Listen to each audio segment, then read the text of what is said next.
Le contexte. Les trois principales règles de l'herméneutique, l'art et la science de l'interprétation biblique sont 1. Le contexte. 2. Le contexte. 3.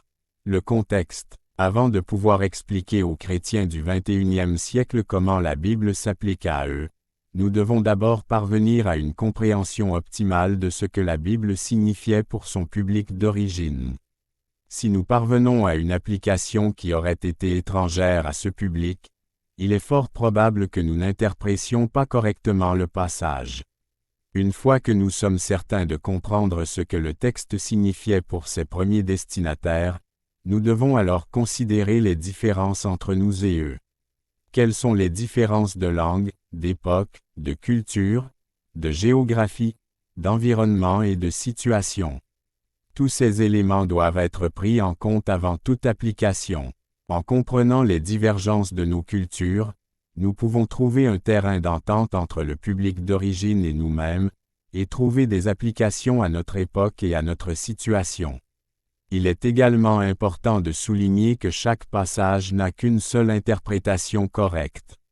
Il peut avoir diverses applications. Cela signifie que certaines applications sont meilleures que d'autres.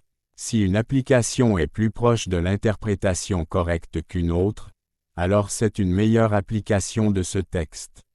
Par exemple, de nombreux sermons ont été prêchés sur 1 Samuel 17, l'histoire de David et Goliath qui aborde le thème de la victoire sur les géants.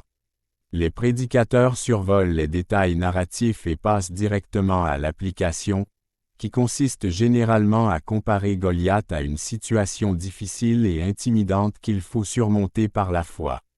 On tente également d'allégoriser les 5 pierres ramassées par David.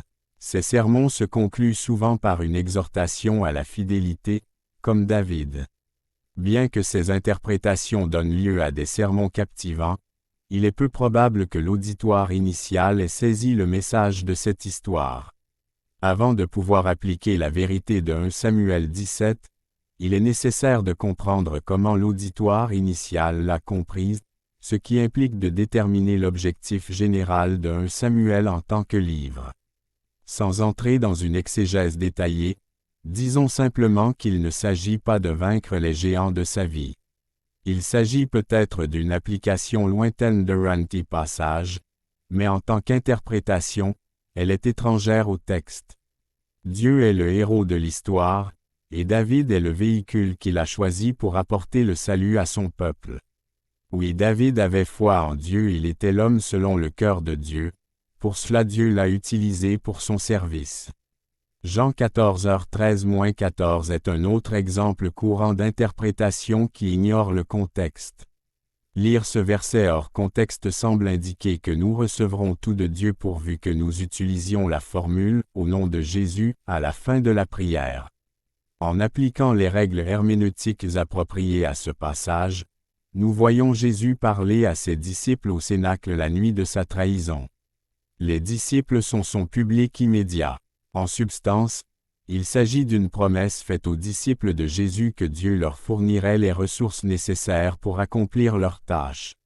C'est un passage de réconfort, car Jésus allait bientôt les quitter. S'applique-t-il aux chrétiens du XXIe siècle? Bien sûr, c'est bien de demander quelque chose dans le nom de Jésus, mais parfois c'est pour satisfaire nos désirs sans valeur. En priant selon la volonté de Dieu, au nom de Jésus, Dieu nous donnera ce dont nous avons besoin pour accomplir sa volonté en nous et à travers nous. De plus, la réponse que nous recevrons glorifiera toujours Dieu.